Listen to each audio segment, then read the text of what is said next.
Côté expert, jusqu'à 10h. C'est pas toujours facile d'être parent d'un adolescent à haut potentiel. C'est pas facile non plus d'être un adolescent à haut potentiel. Et c'est de ça dont nous allons parler ce matin en compagnie de Pablo et Isabelle Jeanpère. Bonjour à tous les deux. Bonjour Léopoldine. Bonjour Léopoldine. Vous êtes co-auteur d'un livre qui s'appelle Parents d'ados à haut potentiel, les 80 clés dont on ne vous a jamais parlé, alors qui est beaucoup fondé sur votre propre expérience. Isabelle, expérience d'enseignante et maman d'un garçon HPI, comme on dit aujourd'hui. Et vous, Pablo, qui avez 20 ans? Oui, bien, voilà, 20 ans, bientôt 21. Même. Bientôt 21. Donc tout ça est inspiré de votre vécu. Et ce livre, il y a aussi des échanges avec votre communauté sur Internet? Oui, voilà, tout à fait. D'ailleurs, c'est pour ça qu'il s'appelle Les 80 clés. C'est quand on a eu ce projet de livre, on en a parlé donc aux gens qui nous suivent, notre communauté. On leur a demandé ce qu'ils aimeraient trouver dans ce livre. Et en fait, en épluchant toutes les réponses, on a vraiment trouvé 80 questions que les gens se posaient. Et on les a réparties donc en thématiques, la détection, l'orientation, la scolarité, le bien-être, l'harmonie familiale. Et donc, en fait, dans ce livre, on répond à ces questions. Alors exactement, il y en a 82. On a arrondi à 80. Ça sonne mieux. Voilà. Alors, on a un peu tendance aujourd'hui, on entend beaucoup d'enseignants qui disent, voilà, maintenant tout le monde est HPI, dès qu'un gamin a un peu des difficultés à l'école, un décalage ou des problèmes de comportement, on pense qu'il a un QI exceptionnel. En fait, HPI, ça veut dire quoi? Est-ce qu'il y a une définition officielle et quels sont les tests pratiqués pour permettre de détecter, comme vous l'avez dit, et non pas de diagnostiquer, parce qu'on n'est pas malade quand on a un haut potentiel. Pablo? C'est ça. Alors le haut potentiel, oui, donc c'est une particularité neurologique qui se caractérise par un quotient intellectuel du coup supérieur à 130. Donc ce QI, on le mesure avec des tests, voilà, des tests officiels qu'on passe chez un psychologue généralement. Et du coup, voilà, c'est vraiment la caractéristique qu'on retrouve en principal, c'est le quotient intellectuel. Après, donc il y a d'autres particularités qu'on retrouve fréquemment, mais qui ne sont pas systématiques. Voilà, c'est pour ça que c'est difficile en fait de décrire un haut potentiel sans test. Voilà, même si les tests ne sont pas parfaits, mais en tout cas, c'est la définition officielle. Est-ce que tous les enfants HPI ont des problèmes d'adaptation, Isabelle? Non, pas du tout. En fait, justement, la plupart, d'ailleurs, on n'en entend pas parler, ou alors on en entend parler plus tard dans leur vie, effectivement. Mais pendant la scolarité, certains s'ils ont vraiment le profil très scolaire, en fait, tout se passe plutôt bien. Ils s'adaptent. Souvent, ils se suradaptent. Mais comme ça convient au système scolaire, en fait, du coup, ça se passe très bien. Donc, ils se fondent dans la masse, en fait. Oui, ils se fondent dans la masse, voire ils sont même excellents. Mais souvent, ils aiment pas trop être excellents parce qu'ils ont aussi envie d'être avec leur père. Donc du coup, ils sont en général comme ça sous-jacents, mais certains cherchent l'excellence aussi. Il y a pas de profil type en fait. Exactement. Vous parlez des très bons élèves, voilà, HPI. Certains parents sont très très fiers de découvrir que leur enfant a un QI au-dessus de la norme. Au potentiel, ça veut pas dire, c'est pas forcément synonyme de réussite scolaire, et ça passe parfois par des moments très difficiles. Oui, d'ailleurs, c'est 2 à 3% de la population, donc effectivement, tous les enfants brillants ou qui ont des difficultés ne sont pas au potentiel. Par contre, c'est vrai que quand on commence à détecter des difficultés d'écriture, de comportement qui est vraiment difficile d'adaptation à l'école, c'est quand même bien de pouvoir aussi passer un test de QI. Vraiment important de faire, oui. Alors, dans le livre ou sur le site, votre site internet, je sais plus où j'ai vu ça, vous parlez du côté cerveau sur pattes, du fait que la personne à haut potentiel ne débranche jamais, avec une sorte de pensée en arborescence permanente. Dans votre blog, voilà, c'est ça. Vous dites, dans la tête d'un HP, il se passe énormément, trop, point d'interrogation, de choses. Et cela crée des nœuds. Pour illustrer cela, voici l'extrait d'un historique de recherche normale, entre guillemets, l'égyptologie, les pyramides, les hiéroglyphes, Champollion. Bon, logique, on aurait tous fait ça. Voici l'extrait de l'historique de recherche d'un haut potentiel. L'égyptologie, le meilleur pays à visiter. Est-ce responsable de prendre l'avion en 2022? Plastique Bertrand, ça plaît pour moi. Pourquoi je n'ai pas les mêmes goûts musicaux que les autres? Êtes-vous misanthrope? Le test 100% fiable. Molière, personnalité française, Champollion. Et à la fin, comment arrêter de s'éparpiller? Oui, Mais ça doit être épuisant, ça, Pablo. Ah oui, tout à fait. Déjà, oui. Donc, du coup, c'est ça. Donc, déjà, dans la tête, ça part vraiment dans tous les sens. Et en plus, en fait, pour revenir à l'école, c'est vrai que du coup, il y a une sorte ça prend du temps, effectivement, de faire toutes ces recherches. Et du coup, c'est dur, en fait, de se centrer sur un sujet et de faire ce qu'on nous demande. C'est ça, c'est là où, à l'école, parfois, ça peut être un peu difficile. C'est épuisant aussi pour l'entourage. Oui, c'est épuisant pour l'entourage et surtout que à l'école, en fait, la plupart du temps, et c'est là où le problème se crée, c'est que souvent le haut potentiel, l'ado haut potentiel ne trouve pas de sens. Et quand on n'a pas le sens, on n'y arrive pas. C'est-à-dire qu'on a beau leur expliquer, les parents, nous on a vraiment énormément de mal à ce que les parents comprennent ça et les enseignants encore plus, c'est que ils ne comprennent pas pourquoi ils font ça et ils n'y arrivent pas. Enfin, ils ont vraiment beaucoup de difficultés à trouver comment je fais avec ça. S'ils n'ont pas un fil, s'ils n'ont pas un début de fil conducteur, ils n'y arrivent pas en fait. Alors ça prime pas. C'est quelque chose d'important. On va parler aussi des relations avec les autres et en particulier au sein de la famille. Et puis de cette particularité de l'adolescence qui est parfois, pour quelqu'un qui n'est pas HPI, une période assez compliquée à traverser et pour les parents aussi. Donc quand c'est doublé effectivement de ce quotient exceptionnel, ça complique encore un petit peu la vie. C'est aussi le propos de votre livre. On y revient dans quelques minutes, Isabelle et Pablo.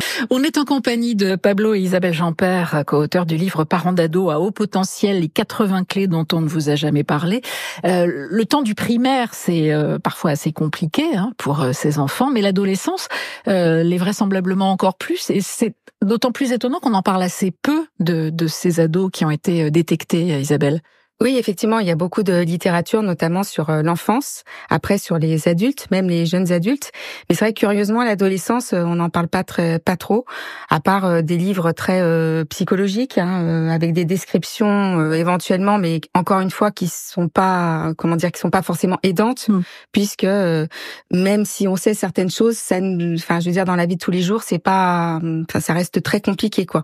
Parce que l'adolescent a une relation différente avec cette particularité qu'un enfant de 7 ou 8 ans. Pablo ? Oui, voilà, tout à fait. Enfin, souvent, ce qu'on dit, c'est qu'à l'adolescence, parfois, il y a un risque de double peine pour le haut potentiel. C'est-à-dire que, à l'adolescence, souvent, on cherche à s'émanciper de ses parents, à prendre son indépendance. Mais de l'autre côté, s'il y a ce décalage avec les autres, que ça, il ressent depuis qu'il est petit, en fait, du coup, il se retrouve, à la fois, je veux pas être avec mes parents, et à la fois, avec les autres, ça va pas. Donc, ça peut être, du coup, donc, c'est une période de mal-être qui est démultipliée?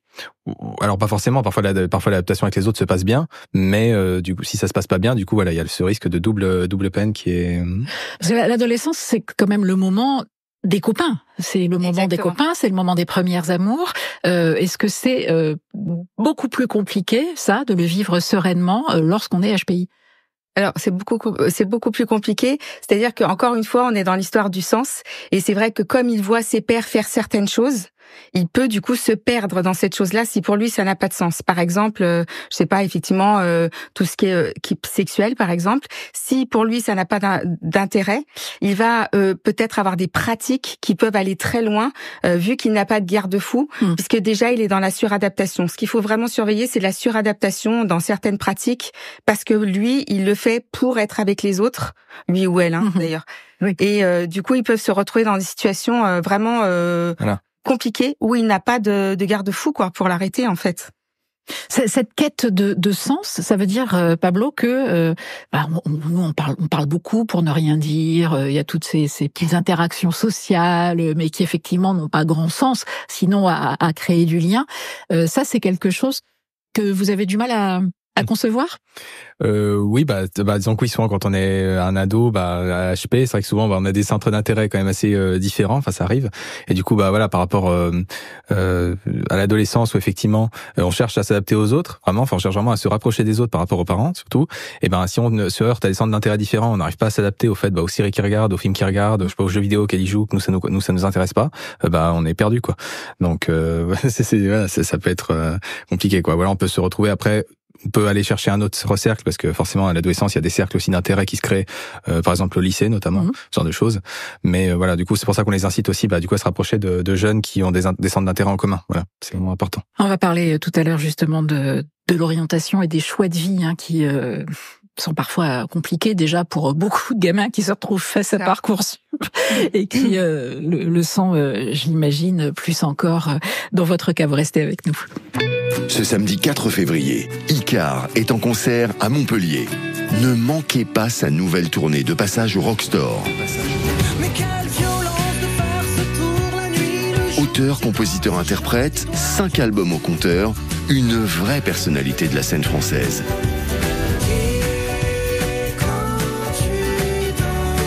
Icare est au Rockstore de Montpellier ce 4 février. Remportez vos invitations avec France Bleu Héros. Circuit bleu, côté expert, jusqu'à 10h. On est en compagnie de Pablo et Isabelle Jeanpère qui ont écrit le livre Parents d'ado à haut potentiel. Alors le parent c'est vous Isabelle et l'ado c'était vous Pablo, puisque vous n'êtes plus un ado aujourd'hui. L'harmonie familiale dans cette période un peu compliquée, quand il y a un enfant HPI, les autres ne le sont pas forcément.